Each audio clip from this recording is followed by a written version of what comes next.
What it is, what it do, Friday world. It is your girl, the one and only, Ash Brown, and this is the Ash Said It Show. Over 2,100 episodes and over 100,000, 700,000 downloads and streams since 2014.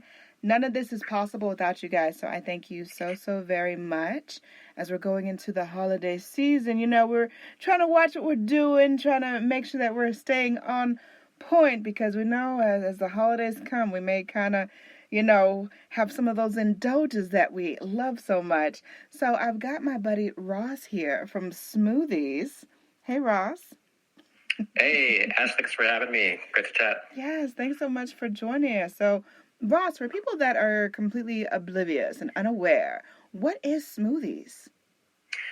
Well, Smootheeze is a set of silicone freezer trays that make smoothie prep hassle-free. So it's a way to eliminate food waste and plastic waste from your daily smoothie routine. So it's super easy to prep ingredients ahead of time, save that bag of spinach and those strawberries and bananas on your counter that are about to go bad, pop them in these trays to freeze into perfect portions for smoothies, and make your mornings a little bit easier and get yourself out the door. Yes. Now, beyond the frozen banana clump, what's the most frequent or frustrating daily barrier that some of your users face and, trying to stay consistent in their health journey? And how does Smootheeze help solve that? Well, some of the feedback we've heard is that there are a lot of little roadblocks that can easily knock someone off of their smoothie routine. So there's those little bags of store-bought fruit or bananas you've frozen that kind of get lost in the freezer. So it's a bit of out of sight, out of mind. Maybe they don't have all the ingredients on hand to make a smoothie, or they have some fresh ingredients that they've pulled out and they realize they have gone bad. Or they just kind of get bored with making the same smoothie every day and feel like the whole thing is kind of a chore. Mm-hmm. And Smootheeze solves these problems by creating this meal prep system that puts your smoothie on autopilot. So maybe you spend 20 to 30 minutes once a week to prep an entire week's worth of smoothies.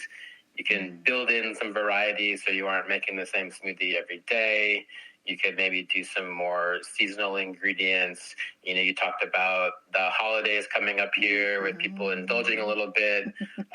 On social media, I've been talking about a lot of great fall recipe smoothies. People think about smoothies as kind of a summer drink, but I think fall is kind of a time for smoothies to shine with a lot you can do with like pumpkin or sweet potato or, things that really kind of bring out these fall flavors that people love to indulge in, but you can kind of make into a healthy smoothie. Mm-hmm.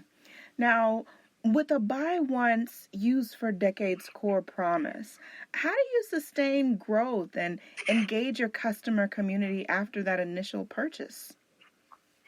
Yeah, when my wife and I created this business and thought about creating this product, we didn't want to do something that was just going to put a lot of waste out into the world, something that was cheap that people would kind of come and buy over and over again or throw away. So we know that each customer won't necessarily come back to purchase this every month, but we do get a lot of repeat customers who bought a set of trays, or maybe they want to add a couple more, or they love them so much that they're going to give them as a gift to friends. And so it's really about creating a quality product and engaging with people to share recipes and tips for how they can get the most out of their trays. There's a lot of smoothie drinkers out there, and I think we'll eventually reach them all. Yes. Silicone can be a porous fixture, so leading to stains or odors, and from ingredients like turmeric or ginger. What is the most compelling solution to solving this silicone issue? Yeah, I think different people react to that fact in different ways. I mean, yes, silicone can retain some odors.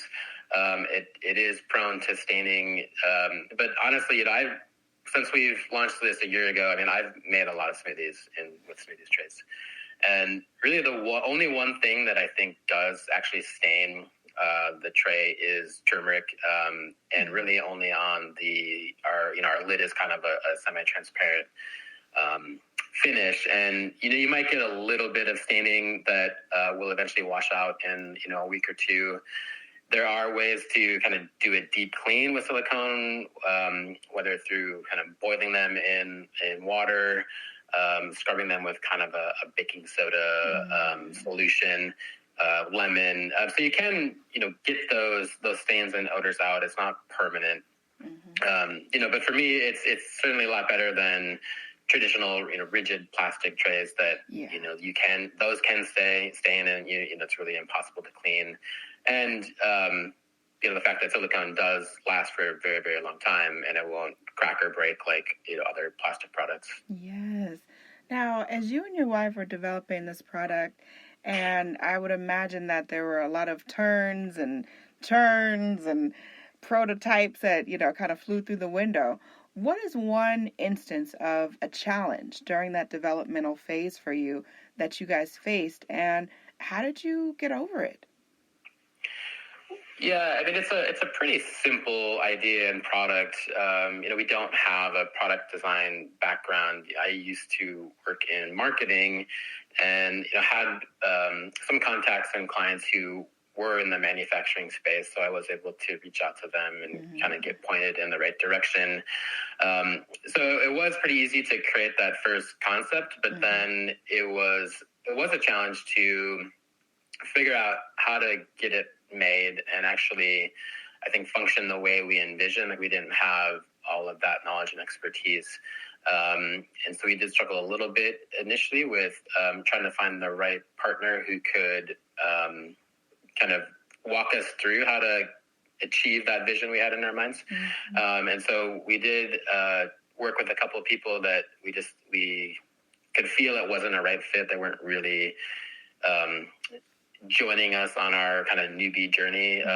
But we eventually found the right company who really kind of understood some of the, let's say the last 10% of this product needed to really be nailed down. And we went through a couple of iterations with them. They kind of understood the challenge and we made it happen. And this was really around getting the lid to stay on and fit properly, and making sure that it was durable and could hold a lot of weight, and didn't kind of like fall apart. Sort of have this like flimsy feeling in your hand when you were trying to get ingredients out. Yes. Now, for you as the co-inventor, you and your wife, what has been the proudest moment that you've had with the brand? Like, what stands out to you as like a really proud moment, your moment of confirmation? I think it was really doing that first launch on Kickstarter. So we did this through crowdfunding, and you have this idea of trying to put this product out there, and you maybe have a little bit of doubt. Even though we did a lot of research and we thought it was a good idea and it's something that could sell, but there's always that feeling of, is anybody going to care about this? Maybe there's a little bit of imposter syndrome, but you kind of just plow forward and execute the plan you developed. And it was, pretty exciting that first day of launching a Kickstarter to, I think we had, maybe $10,000 in sales that first day. Wow. And just people getting excited about it and really seeing, that there is, there are other people out there who think the way you do and are getting excited about your product. And then, really actually getting into people's hands, and then, them seeing that idea realized and sharing their feedback and saying, how amazing it is to actually use was pretty cool. Yes. Last but certainly not least, what advice would you give to the novice inventor out there that may be listening to you right now? They're hearing about smoothies for the first time. What advice would you give to them? I would say to just go for your ideas. There are obstacles that will always come up, and I think it's important to remember that obstacles exist to be overcome, and it may not be straightforward or necessarily easy or quick, but I think there is always a way, and it the idea you have that you start out with may not always be where you end up. And I think it is that trial and error of really finding whatever that idea is, what it will ultimately look like. You don't have to have it all figured out from the very beginning. I like that. Well put, Ross. Very well put. Well, congratulations to you and your whole team, everyone that's been involved in making this brand a success. And into the new year, there's going to be so many announcements and new things going on. I would absolutely love for you to come back to share with us. I like exclusives. Yeah, absolutely. So we love that. And let everyone know where they can get their smoothies. Yeah, so you can find us. Our website is smootheeze.co, smootheeze.co. That's where we sell right now. We're not on Amazon, so this is the place to get it. And you can find us on all the Instagram, Facebook, TikTok, Smootheeze. Sounds like the plan. Well, again, much more success to you and the team, Ross. I know there's going to be great things in the works. Keep on doing wonderful things. Looking forward to that innovation on the way. Thank you so much. Thank you. And I appreciate each and every one of you guys. Thank you so much for your love and support. Keeping in mind, anyone to tell you that you can't do what you want to do, you look them square in the face. You tell them, don't believe me. Just watch. Watch what I do. Watch me make it happen. Watch me make history. That's what we're doing this for, the history books. Social media is nice, but real life is so much better. Until next time, you guys.